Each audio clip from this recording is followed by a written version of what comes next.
Jae-hwan watched through the transport's security cameras. He saw Sua working tirelessly to save people who were afraid of her.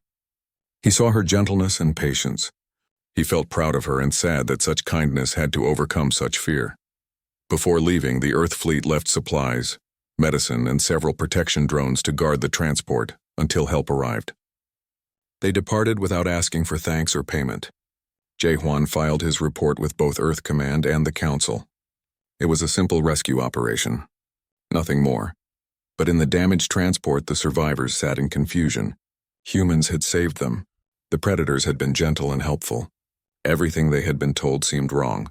One of them began recording a message describing what had really happened. That message would spread across the galaxy. It would be the first crack in the wall of fear.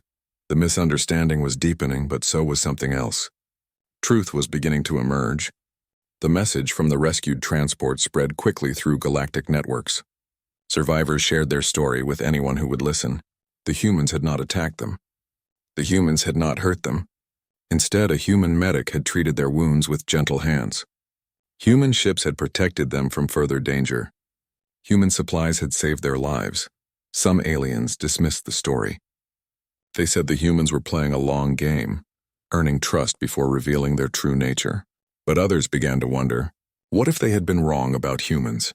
Dr. Ji-woo Park sat in the research station on the edge of Council territory. She had been assigned here to study an environmental crisis affecting a nearby planet. The station housed scientists from 12 different species, all working together to solve the problem. Ji-woo felt excited to finally collaborate with alien researchers. The crisis involved rapid atmospheric contamination. Something was releasing toxic chemicals into the air of a colonized world. If they could not stop it, millions would die. The team had been working for weeks trying to identify the source. Ji-woo quickly proved herself valuable. Her background in Earth biochemistry gave her unique insights. She approached problems differently than the other scientists. While they looked for complex solutions, she often found simple ones. Earth's harsh environment had taught humanity to be practical and creative. The other scientists gradually became more comfortable around her. She did not act like a predator. She was patient, thoughtful, and always willing to explain her thinking. She shared credit freely and never tried to dominate the group. Still, they kept a careful distance. Old fears died hard. Then disaster struck without warning. A containment field failed in the main laboratory. Toxic atmosphere from the planet below began flooding into the station. Alarms blared. Emergency protocols activated. The scientists had seconds to evacuate before the entire section became deadly. Ji-woo was closest to the containment breach. She saw the gas pouring in. She saw her colleagues running for the exits. She also saw that the emergency seal had not activated. If that seal did not close, the poison would spread through the entire station. Hundreds would die. Her colleagues shouted at her to run. The manual controls for the seal were right next to the breach. Reaching them meant entering the toxic cloud. It meant certain death. Ji-woo did not think. She acted. Her legs carried her forward into the poison. Her lungs began burning immediately. Her eyes watered. Her skin felt like it was on fire. She reached the control panel and entered the emergency override code. Her fingers fumbled on the keys. She tried again. The seal began to close. Through the observation window, the other scientists watched in horror. The human was dying to save them. This made no sense. Predators did not sacrifice themselves for prey. The seal closed completely. Ji-woo collapsed on the floor. The toxic gas was trapped in the small chamber with her. She could not breathe. Her body convulsed. Engineer Bora Lee had been in another section of the station when the alarm sounded. She heard what happened over the communication system. Ji-woo was trapped. No one could reach her. The chamber had to be vented to space before anyone could enter. That would take 10 minutes. Ji-woo did not have 10 minutes. Bora grabbed an emergency suit and ran. The other engineers tried to stop her. She would die too. The toxic levels were too high. Bora ignored them. She sealed her suit and overrode the safety locks on the chamber door. She entered the poisoned room. The gas immediately began eating through her suit's outer layer. She had maybe 2 minutes before it reached her skin. She found Ji-woo's body and lifted her. Human endurance meant Bora was stronger than most aliens, but Ji-woo was dead weight. Bora dragged her toward the door. Her suit alarm screamed warnings. She kept moving. She made it through the door with seconds to spare. Medical teams were waiting.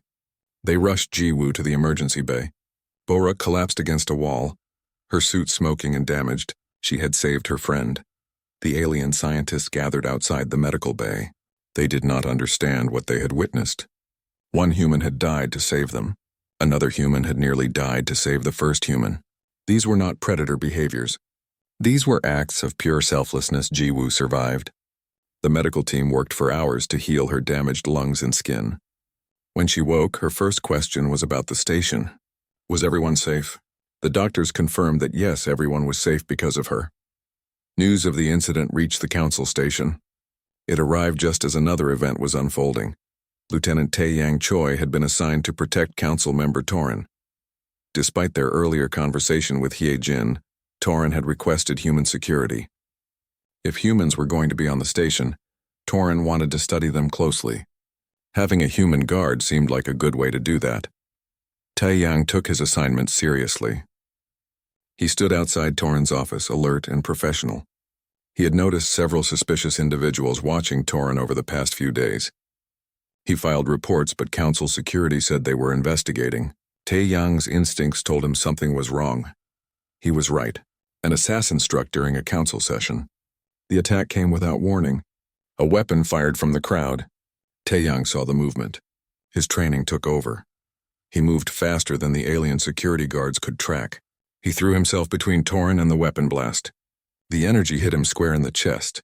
His armor absorbed most of it, but the impact still threw him backward. He stayed conscious. His hand went to his sidearm. He identified the attacker and disabled them before anyone else could react. Then the pain hit. He fell to his knees.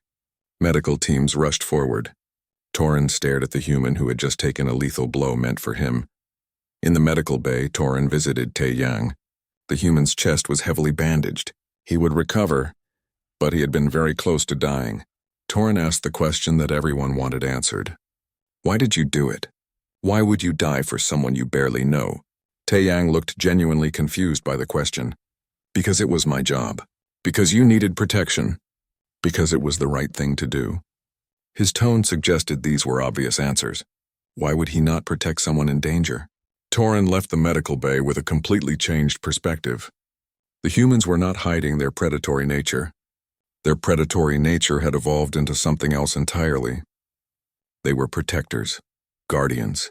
They put themselves in danger to keep others safe. Ambassador Hye-jin Song saw an opportunity. She requested permission to address a gathering of council members. Only a small group attended, those who considered themselves progressive and open-minded. But it was a start.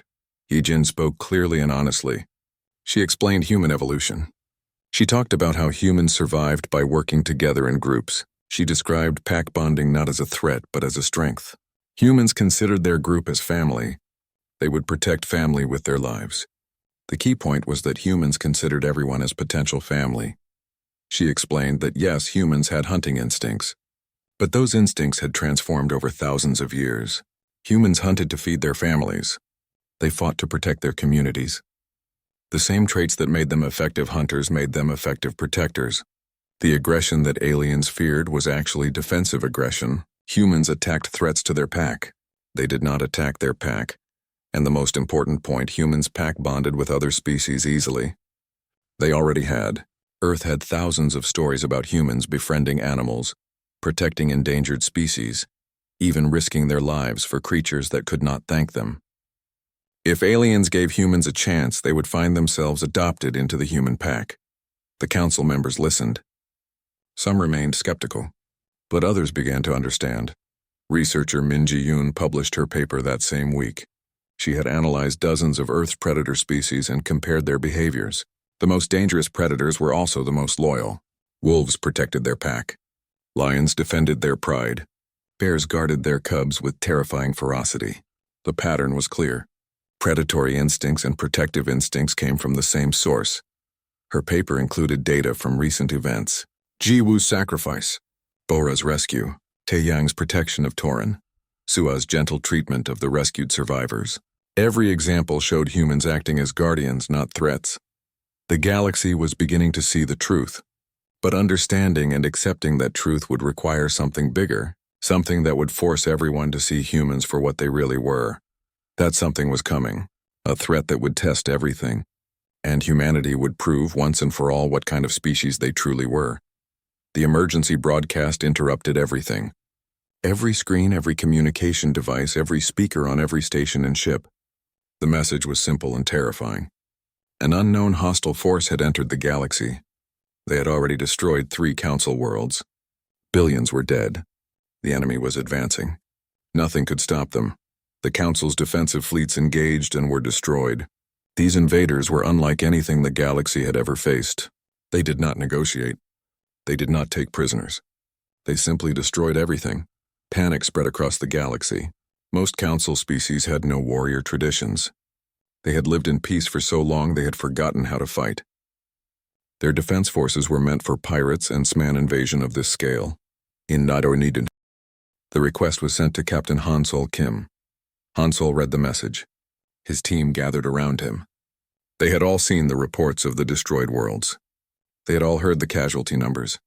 The council was asking for help from the species they feared. Hansol's response was immediate. He did not hesitate. He did not ask for payment or concessions. He simply said, "We are on our way." Within hours, Earth began mobilizing. Every available ship, every trained soldier, every resource they had, humanity was going to war, not for conquest, not for glory, but to protect people who had feared them, because that was what humans did. Commander Jae-Hwan Kang stood on the bridge of his flagship. Around him, dozens of Earth vessels moved in perfect formation. They were heading toward the 4th Council world under attack. Intelligence reports said they had maybe 12 hours before that world fell. The alien crew members on his bridge worked nervously. The Council had sent observers to travel with the human fleet. They wanted to see how humans fought. Now those observers were having second thoughts. They had volunteered to travel with predators into battle. It seemed like a very bad decision. Jae-Hwan reviewed the tactical data. The enemy was powerful and organized. They used psychological warfare, projecting images meant to terrify their opponents. It worked well against most council species. Jae-Hwan smiled grimly. Humans had evolved alongside creatures that actually wanted to eat them. Scary images would not work on humans. The fleet dropped out of faster-than-light travel near the besieged world. The scene was chaos. Enemy ships swarmed around the planet. Orbital defenses were failing. Millions of civilians were trying to evacuate. The remaining council defense ships were being destroyed one by one. Jae-Hwan gave his orders calmly. The human fleet split into 3 groups. One group moved to engage the enemy directly. Another positioned itself to protect the evacuation ships.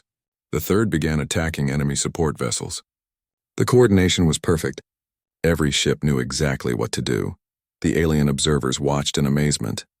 Human tactics were nothing like council tactics. The council fought defensively, trying to minimize damage. Humans fought aggressively, but with clear purpose. They targeted enemy weapons first, then engines, then command centers. They disabled rather than destroyed when possible. But when necessary, they showed no hesitation. Most surprising was how the humans prioritized. Every decision focused on protecting civilian ships. When an enemy vessel threatened an evacuation transport, 3 human ships immediately moved to intercept. They took heavy damage protecting those civilians. The alien observers realized something important. Humans would rather take hits themselves than let others get hurt. The battle lasted 6 hours. The human fleet was outnumbered 3-1. They should have been destroyed. Instead, they pushed the enemy back. The evacuation completed successfully. Not a single civilian transport was lost, but the human fleet paid a heavy price. 5 ships were badly damaged. Casualties were high. Jae-Hwan toured the medical bays, visiting the wounded. He thanked each person personally. Many had been injured while protecting evacuation ships. He told them they were heroes. They had saved millions of lives. Across the galaxy, similar battles were happening. Human forces engaged the enemy wherever they appeared. Lieutenant Tae-Yang Choi led a boarding action against an enemy command ship. His team moved through the enemy vessel with practiced efficiency. They planted explosives at key points throughout the ship. The mission was extremely dangerous.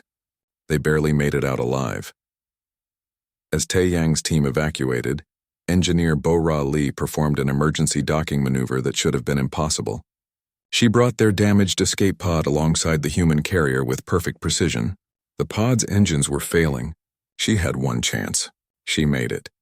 The team survived because Bora refused to let them die. Dr. Jiwoo Park worked around the clock analyzing captured enemy prisoners. She studied their biology, looking for weaknesses. Her goal was not to create a weapon that killed them. Instead, she developed a device that disrupted their neural connections temporarily. It disabled them without causing permanent harm. Even in war, Jiwoo tried to minimize death. Her device was distributed to all human forces. It proved extremely effective. Enemy soldiers could be captured rather than killed. This confused the invaders. They had expected the humans to be as ruthless as they were. Instead, humans took prisoners and treated them according to established rules of war. Medic Sua Lim established field hospitals on 3 frontline worlds. She worked 30-hour shifts treating casualties. Human, alien, even enemy wounded were brought to her. She treated everyone equally. Pain was pain. Suffering was suffering. She had taken an oath to heal, not to judge. Alien soldiers who had refused to serve near humans began requesting transfer to human units. They had seen the truth. Human commanders never abandoned their soldiers. Human medics never refused to help. Human engineers kept ships running even when they should have been destroyed. Serving with humans meant you would be protected absolutely. Ambassador Hee Jin-song coordinated the defense at a political level. She worked with council leadership to organize resources and plan strategy. Her understanding of both human capability and alien psychology made her invaluable. She knew how to convince reluctant species to accept human help. She also knew how to keep human commanders from taking unnecessary risks. Researcher Min Ji-yoon cracked the enemy language. She spent weeks analyzing their communications until she understood their patterns. What she learned was disturbing. The invaders came from outside the galaxy. They had destroyed their own worlds through endless war. Now they consumed other galaxies, taking resources and destroying civilizations. They specifically avoided systems where humans were stationed. They recognized a threat. Captain Han-Sol Kim coordinated the overall human strategy from the council station. He made the difficult choices about where to send forces. Every decision meant saving some people and not others. The weight of command pressed down on him, but he never wavered. He always prioritized saving the most lives, even when it meant putting human forces at greater risk. The decisive battle came at a densely populated council world. 3 billion people lived there. The enemy committed their largest fleet to destroying it. Human forces were outnumbered 10-1. The odds were impossible. Jaehwan's fleet arrived first. He knew reinforcements were coming, but they would take hours. He had to hold the line until then. He positioned his ships between the planet and the enemy. His fleet became a living shield. They absorbed tremendous damage. Ships were torn apart. Crews died at their stations. But the defense line held. On the planet below, millions of aliens watched their orbital displays. They saw human ships fighting and dying to protect them. Ships that should have retreated stayed in position. Ships that should have been destroyed kept fighting. Humans were dying by the hundreds to save aliens they had never met. The pattern was clear. Humans were not using their bodies as weapons. They were using their bodies as barriers. They were shields made of flesh and metal. Every human ship destroyed meant the planet was safe a little longer. Reinforcements arrived just as Jaehwan's flagship took critical damage. More human ships poured into the battle, but the tide had already turned. The enemy had expected easy victory. Instead, they found opponents who would not stop, would not retreat, and would not surrender. The invaders began to withdraw. The rescued planet celebrated, but in the human fleet there was only exhaustion and grief. They had won, but the cost was terrible. Jaehwan walked through his damaged ship, seeing the empty stations where crew members had died. He carried that weight. Every human commander did. Something changed across the galaxy after that battle. Alien species began volunteering to serve with human forces. They wanted to be part of something bigger. They had seen humans fight harder for others than for themselves. They had seen humans sacrifice everything to protect complete strangers. This was not predator behavior. This was guardian behavior. Training programs began immediately. Humans taught aliens defensive tactics, not how to attack but how to protect. The difference was important. Humans were not spreading violence. They were spreading the ability to defend. Sua's field hospitals became models for alien medical facilities. Her treatment protocols, which prioritized saving lives over everything else, were adopted galaxy-wide. The concept of treating enemy wounded was strange to many species, but they saw how it worked. Enemies who received mercy were less likely to fight later. Bora taught engineering to eager students from dozens of species. Her core principle was simple: never abandon a broken system. Always find a way to fix it. This philosophy spread beyond engineering. It became a way of thinking. Never abandon anyone. Always find a way to help. The war continued for months. Slowly, the human-led forces pushed the invaders back. It was not easy. Victories were paid for with blood and sacrifice. But humanity never wavered. Neither did their new allies.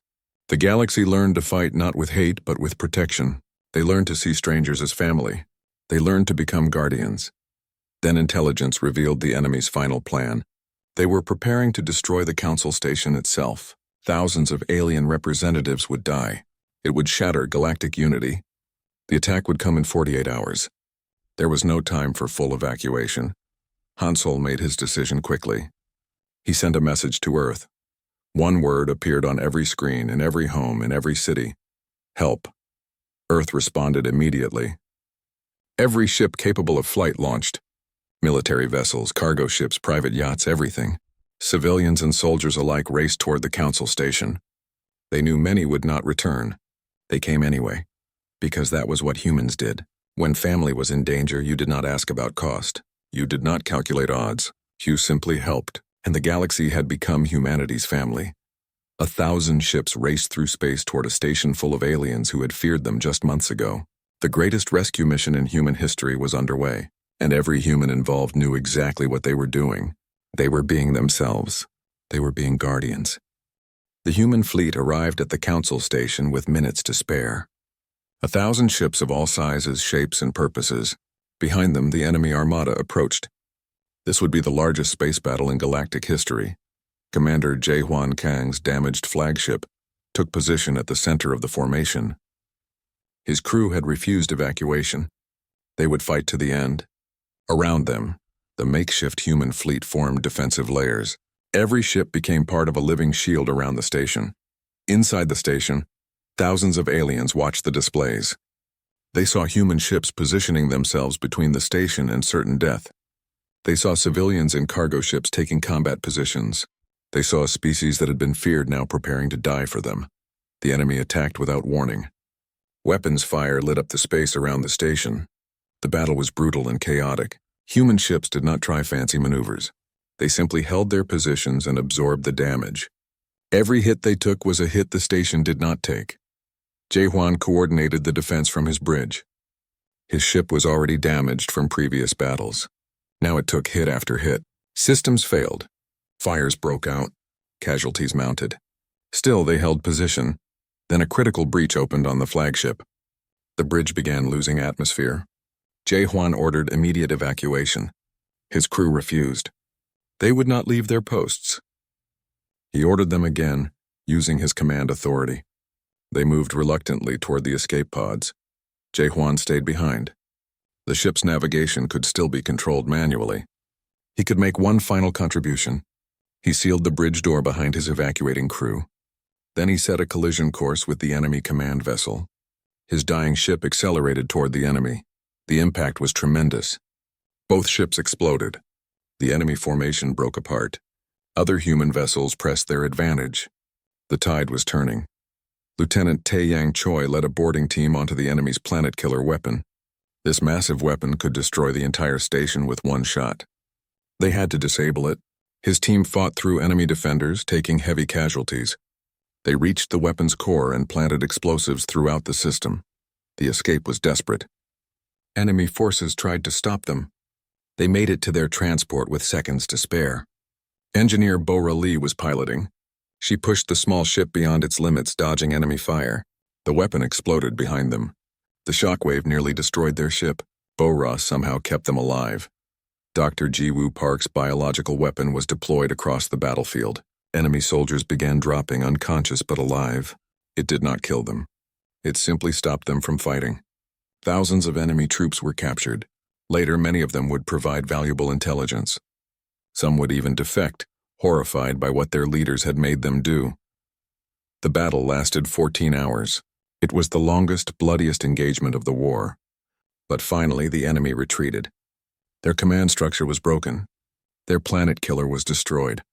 Their forces were scattered. The station was saved. The cost was terrible. 300 human ships were destroyed. Thousands of humans died. Jaehuan Kang was among them. His sacrifice had broken the enemy formation and saved countless lives. He would be remembered as a hero by every species in the galaxy. In the aftermath, medic Sua Lim worked for 30 straight hours treating casualties. Human, alien, and even captured enemy wounded were brought to her. She treated them all. Her hands never stopped moving. Her compassion never failed. Finally, she collapsed from exhaustion in a medical bay, surrounded by grateful patients from a dozen different species. The enemy commander was captured alive. Captain Hansol Kim insisted on meeting with them.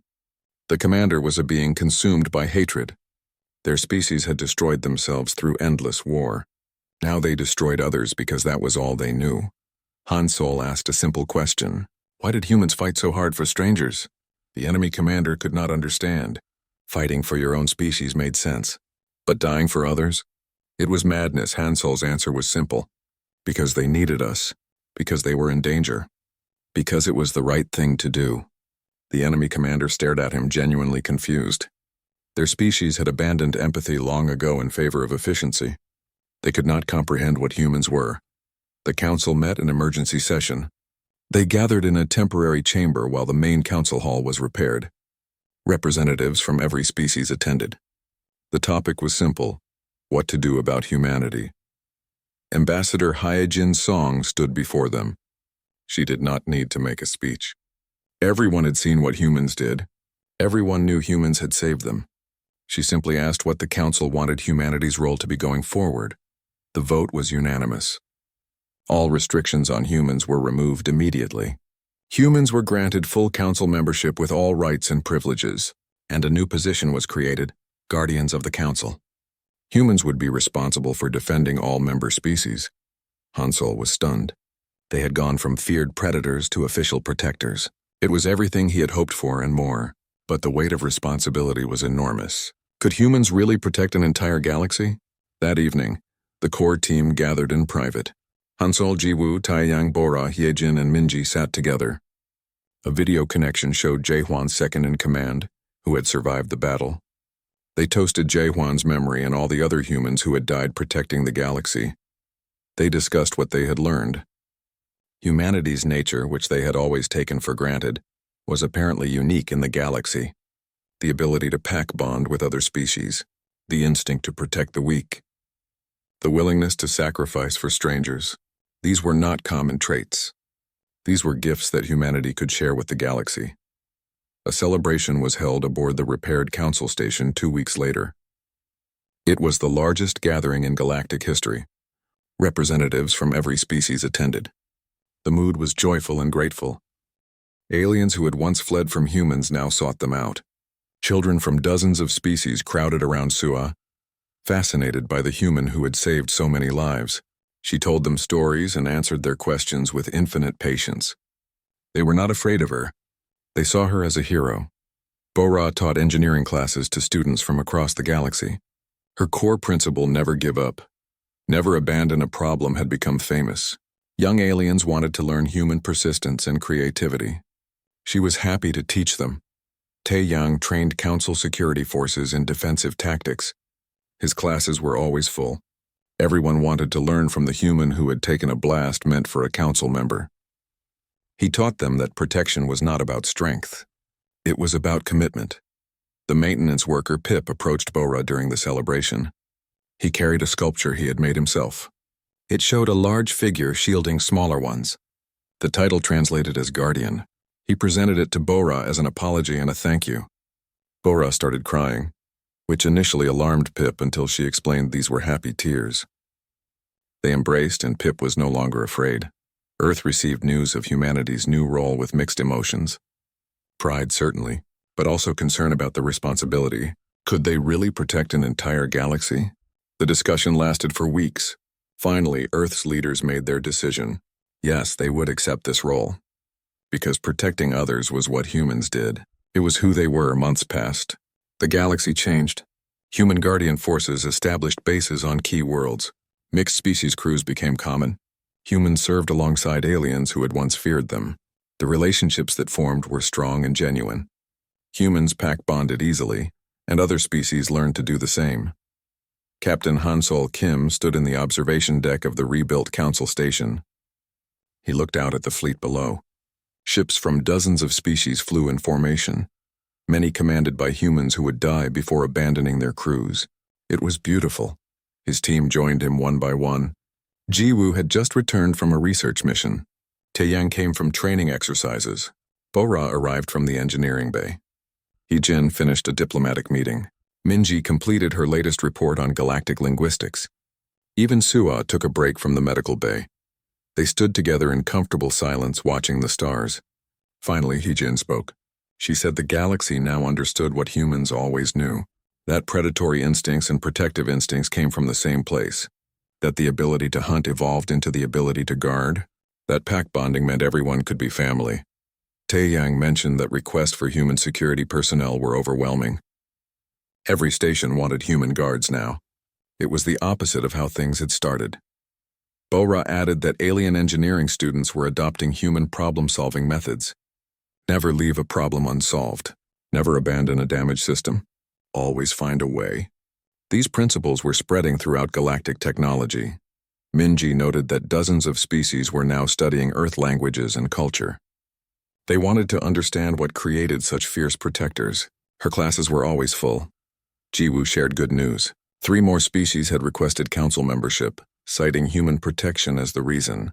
The galaxy felt safe for the first time in recorded history. Species that had hidden for centuries were now willing to join the community. Suwa spoke quietly. She said humans understood suffering because they had experienced so much of it throughout their evolution. That was why they worked so hard to prevent it in others. Pain taught empathy. Survival taught the value of life. A transport arrived carrying new Guardian recruits, young humans who had volunteered to serve as protectors for species they had never met. Hansol and his team watched them disembark. These were the future. A generation of humans who would grow up considering the entire galaxy as their family. The observation deck filled with representatives from many species, all coming to watch the Guardian arrival. They no longer saw predators. They saw protectors. They saw beings who would stand between them and any threat. They saw hope. A small alien child broke free from their parent and ran toward the humans. There was a moment of panic from the older aliens, but it passed quickly. Old fears were dying. The child reached a young female guardian who knelt down with a gentle smile. The child handed her a flower from their homeworld. The guardian accepted the flower carefully. Her eyes filled with emotion.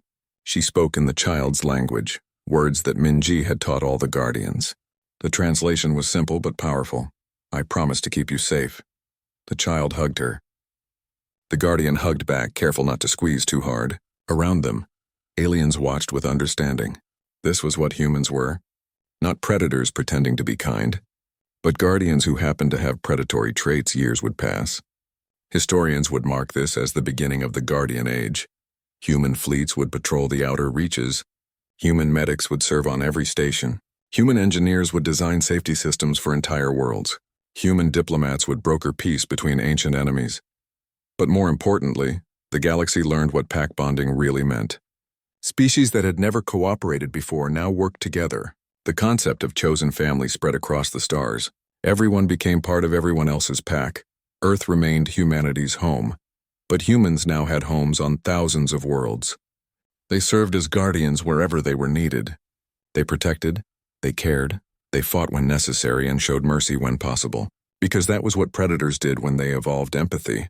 They became the fiercest protectors in existence. The greatest surprise was not that humans were dangerous. Everyone had known that from the beginning. The surprise was discovering that their danger came with an unbreakable promise. I will keep you safe. And across the galaxy, from the newest species to join the Council to the ancient civilizations that had existed for millions of years, everyone slept a little easier, because somewhere out there a human guardian stood watch. And humans never abandoned their post. They never broke their promise. They never stopped protecting those who needed them.